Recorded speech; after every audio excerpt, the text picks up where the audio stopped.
कभी कभी लाइफ में ऐसा हो जाता है कि जब हमारी हिम्मत टूटने लग जाती है, बाहर से कोई मोटिवेशन काम नहीं आता है, किसी की बातें काम नहीं आती है, कुछ भी समझ नहीं आ रहा होता है, कुछ करने का मन नहीं कर रहा होता है, बस एक जगह पे पड़े होते हैं और टाइम पास कर रहे होते हैं।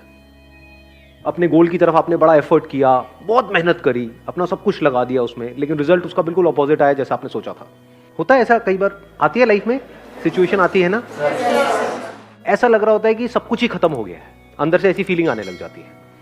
तो उस वक्त क्या करना चाहिए, मतलब कि उस वक्त खुद को मोटिवेट कैसे करें? जैसे मेरा 2 बार सर एंट्रेंस मेडिकल का था सर, वो क्लियर नहीं हुआ था सर। उसमें मतलब कि पेरेंट्स का सर मनी भी लगा था उसमें और टाइम भी लगा था उस समय।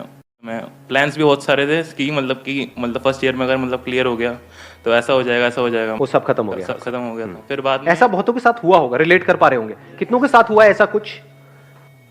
ठीक है सर। फिर बाद में मैंने क्या किया कि पहले तो बूस्ट करने के लिए सर आपका मोटिवेशन वीडियो देखा। मतलब मैंने ये किया कि मतलब अकेले बैठ के प्लान किया फिर से कि मतलब कि ये मेरी मतलब कमियां थी, ये मेरी मतलब कि अच्छा है, मतलब इन टॉपिक्स में मैं अच्छा हूँ, इन टॉपिक्स में बेकार हूँ, तो फिर मुझे यहाँ से हेल्प लेनी है। मतलब पूरा एक तरह से मैंने प्लान किया सब कुछ। लिख करके किया है वैसे ही दिमाग में? नहीं किया सर, लिख करके किया प्रॉपर कि ये मेरी स्ट्रेंथ्स है, ये मेरी वीकनेसेस हैं। Yes sir. क्या इसके अलावा एक और काम भी हमने किया, क्योंकि अगर वो भी करें तो और बेटर हो सकता है?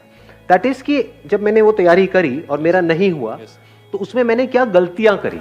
एक तो है आपकी वीकनेसेस जिसके ऊपर आप काम कर रहे हो, एक है गलतियां, मे बी कि हमने मोबाइल पे बहुत ज्यादा टाइम पास किया। नहीं हाँ, क्योंकि हम सच औरों को नहीं बोल सकते ना, खुद को तो बोल सकते हैं ना। घर वालों को बोला तो बड़े जूते पड़ेंगे कि बेटे यही टाइम पास ही करना था, सुट्टा ही मारना था, मतलब आपके लिए नहीं, वैसे तो मेरे पैसे क्यों लगवाए, है ना? Yes sir. तो क्या ऐसा भी हम करते हैं लिख करके? कितने लोग एक्चुअल में करते हैं? बहुत कम, 2-3 लोग सर। वो भी सर टेम्परेरी, वो भी हम सीरियसली नहीं करते। Yes, sir, seriously समझ के नहीं दो चीजें यहां पे करनी जरूरी है। एक तो ये पहले समझो क्या आपकी वीकनेसेस थी, और अगली बार अगर आप दोबारा से अटेम्प्ट करने वाले हो उसको स्ट्रेंथ्स में कन्वर्ट करना है।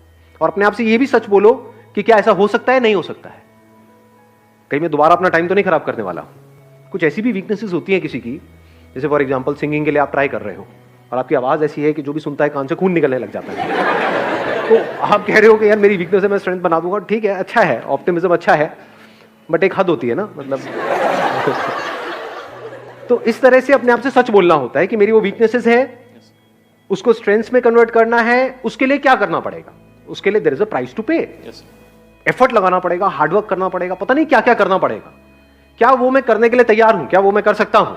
इफ यू से यस तो नेक्स्ट स्टेप पे जाओ, इफ यू से नो तो बात वहीं पे खत्म हो गई, अब कुछ और सोचो। नंबर 1। नंबर 2, उस वक्त मैंने क्या गलतियां करी?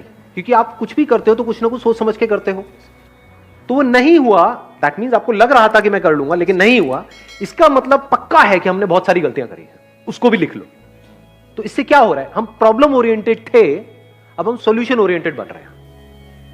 प्रॉब्लम क्या है कि नहीं हुआ, मेरा नहीं हुआ, अब क्या होगा, पैसा चला गया, ये हो गया, ये सब क्या है? Problem oriented approach. आप क्या बन गए अब? Solution oriented. इसके बेस पे आपको एक बिल्कुल क्लियर आंसर मिल जाएगा कि आप दोबारा अटेम्प्ट करना है या नहीं करना है। क्योंकि अगर आप वही गलतियां दोबारा से करने वाले हो जो पिछली बार करी, तो छोड़ दो, मत करो, don't waste your time, at least कुछ और तो करो। नहीं तो वही रिजल्ट आएगा जो पिछली बार आया।